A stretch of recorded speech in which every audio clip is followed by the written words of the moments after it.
찬미수님 안녕하세요. 이정욱 담임 신부입니다.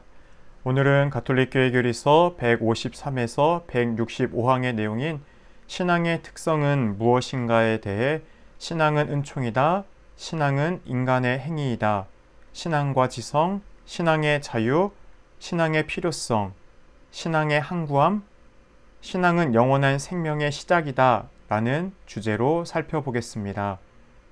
시작 기도로 요한 1서 4장 15절에서 16절까지의 말씀을 봉독하겠습니다. 성부와 성자와 성령의 이름으로 아멘. 누구든지 예수님께서 하느님의 아드님이심을 고백하면 하느님께서 그 사람 안에 머무르시고 그 사람도 하느님 안에 머무릅니다. 하느님께서 우리에게 베푸시는 사랑을 우리는 알게 되었고 또 믿게 되었습니다. 하느님은 사랑이십니다. 사랑 안에 머무르는 사람은 하느님 안에 머무르고 하느님께서도 그 사람 안에 머무르십니다. 성부와 성자와 성령의 이름으로 아멘. 반갑습니다. 먼저 153항부터 살펴보겠습니다. 신앙은 은총입니다. 베드로 사도가 예수님께서 살아계신 하느님의 아들 그리스도이심을 고백했을 때 예수님께서는 그에게 그것을 알려주신 분은 살과 피가 아니라 하늘에 계신 내 아버지라고 밝히셨습니다. 신앙은 하느님의 선물이며 하느님께서 불어넣어 주시는 초자연적인 덕입니다. 이와 같은 믿음이 있으려면 하느님의 도움의 은총이 선행되어야 하며 성령의 내적인 도움이 필요합니다. 성령께서는 마음을 움직이시고 하느님께로 회개시키시며 마음의 눈을 열어주시고 진리로 진리에 동의하고 믿는 데에서 오는 즐거움을 모든 이에게 베푸십니다. 신앙은 인간적인 행위입니다. 믿는다라는 것은 성령의 은총과 내적인 도움으로만 가능합니다. 그렇지만 믿는 것이 참으로 인간적 행위라는 것 또한 사실입니다. 하느님을 신뢰하고 그분께서 계시하신 진리를 따르는 것이 인간의 자유나 지성에 반하는 것은 아닙니다. 예를 들어 남자와 여자가 혼인할 때처럼 인간 관계에서조차 우리가 상호 일치를 위해 타인이나 그 의향을 믿고 그 약속을 믿는 것이 우리의 인간적 품위를 결코 손상시키지는 않습니다. 그러므로 계시하시는 하느님에 대한 우리의 지성과 의지의 완전한 순종을 신앙을 통하여 드러내고 하느님과 친밀한 일치를 이루는 일은 결코 우리의 품위를 해치는 것이 아닙니다. 신앙 안에서 인간의 지성과 의지는 하느님의 은총과 협력합니다. 신앙은 하느님의 은총으로 움직여진 의지의 명령에 따라 하느님의 진리에 동의하는 인간의 지성적 행위라고 말할 수 있습니다. 신앙과 지성의 관계를 살펴보겠습니다. 스스로 그르칠 수 없고 우리를 그르치게 하지도 않으시는 계시하시는 하느님, 바로 그분의 권위 때문에 우리는 믿는 것입니다. 구약 성경은 하느님께서 모든 진리의 근원이심을 증언합니다. 그 예로 몇 가지 말씀을 살펴보겠습니다. 잠언 8장 7절, 내 입은 진실을 말하고 내 입술은 불의를 역겨워한다. 사무엘 하권 7장 28절, 당신은 하느님이시며 당신의 말씀은 참되십니다. 요한복음 17장 17절, 이들을 진리로 거룩하게 해주십시오. 아버지의 말씀이 진리입니다. 우리의 주요 기도문인 신덕성을 이를 잘 보여주고 있습니다.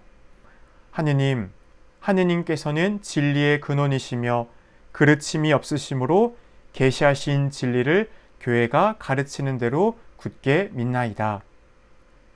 신앙은 확실한 것이라고 말할 수 있습니다. 왜냐하면 진리의 원천으로 거짓 없으신 하느님 말씀 자체에 근거하기 때문입니다. 따라서 인간의 모든 인식보다도 더 확실한 겁니다. 물론 계시된 진리들이 인간의 이성이나 경험에 비추어 모호하게 보일 수는 있습니다. 그러나 인간의 자연적 이성의 빛이 주는 확실성보다 하느님의 빛이 주는 확실성이 더 큽니다. 이와 관련하여 가톨릭 교회 교리서 2088항을 참고하겠습니다. 믿음에 대한 고의적인 의심은 하느님께서 계시하시고 교회가 믿으라고 제시하는 것을 진리로 받아들이기를 소홀히 하거나 거부하는 것입니다.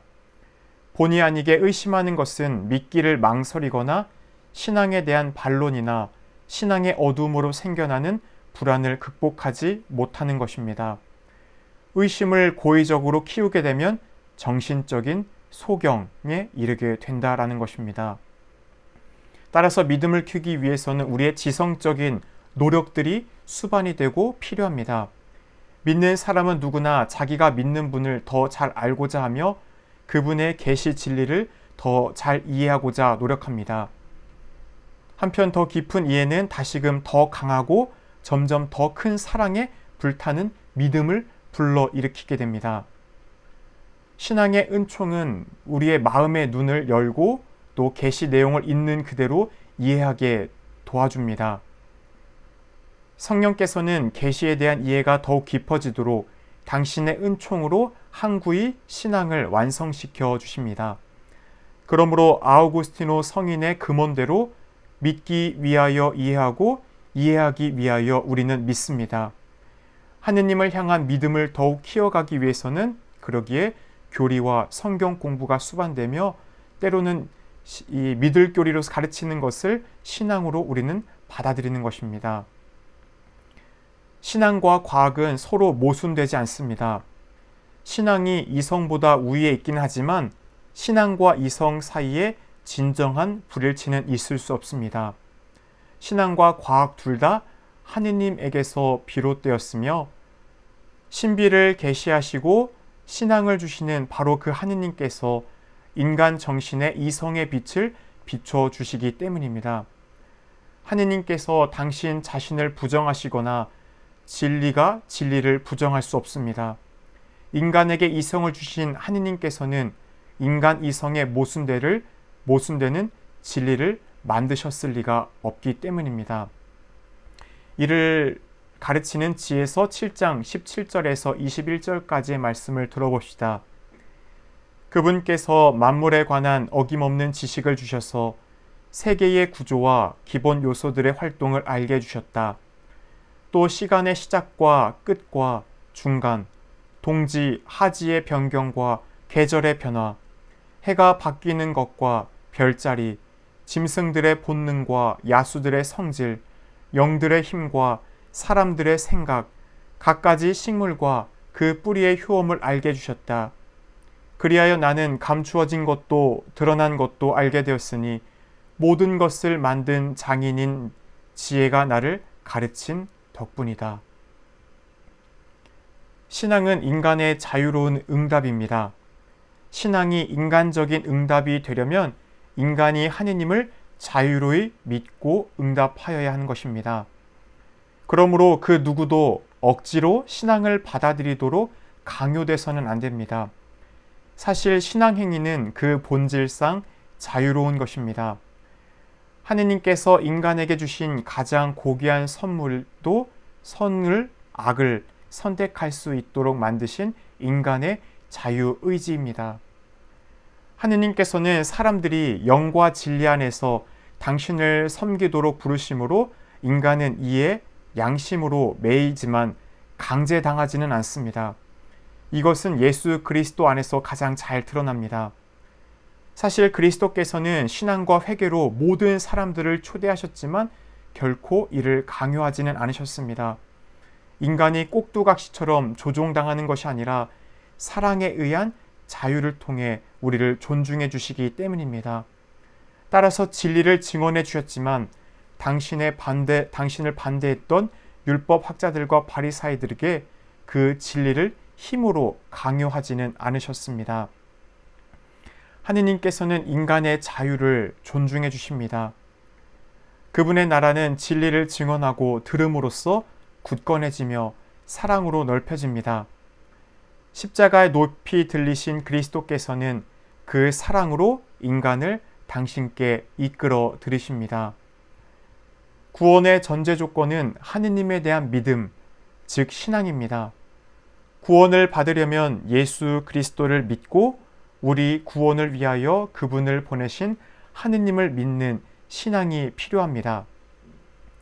믿음이 없이는 하느님의 마음에 들 수 없고 하느님의 자녀의 신분을 얻지 못하며 끝까지 견디지 않고서는 영원한 생명을 얻지 못하기 때문입니다.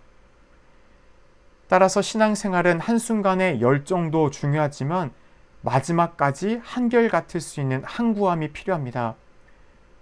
유다는 사도로 뽑혔지만 하느님을 향한 사랑을 잃어버리고 말았습니다. 예수님은 최후의 만찬의 순간에도 유다가 회개하고 돌아오기를 간절히 바라셨습니다. 모든 제자들이 예수님의 그 말씀을 듣고 주님, 저는 아니겠지요 하며 묻습니다.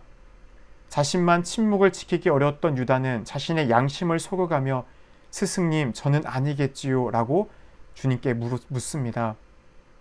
진리를 외면하는 순간 어둠에 눈이 멀어 양심까지 속이게 되는 것을 보게 됩니다. 신앙은 하느님께서 인간에게 무상으로 베푸시는 가장 큰 선물입니다. 우리는 그 무한한 가치를 알아보고 믿음의 여정을 따라갈 수도 있지만 그 선물을 잃어버릴 수도 있습니다.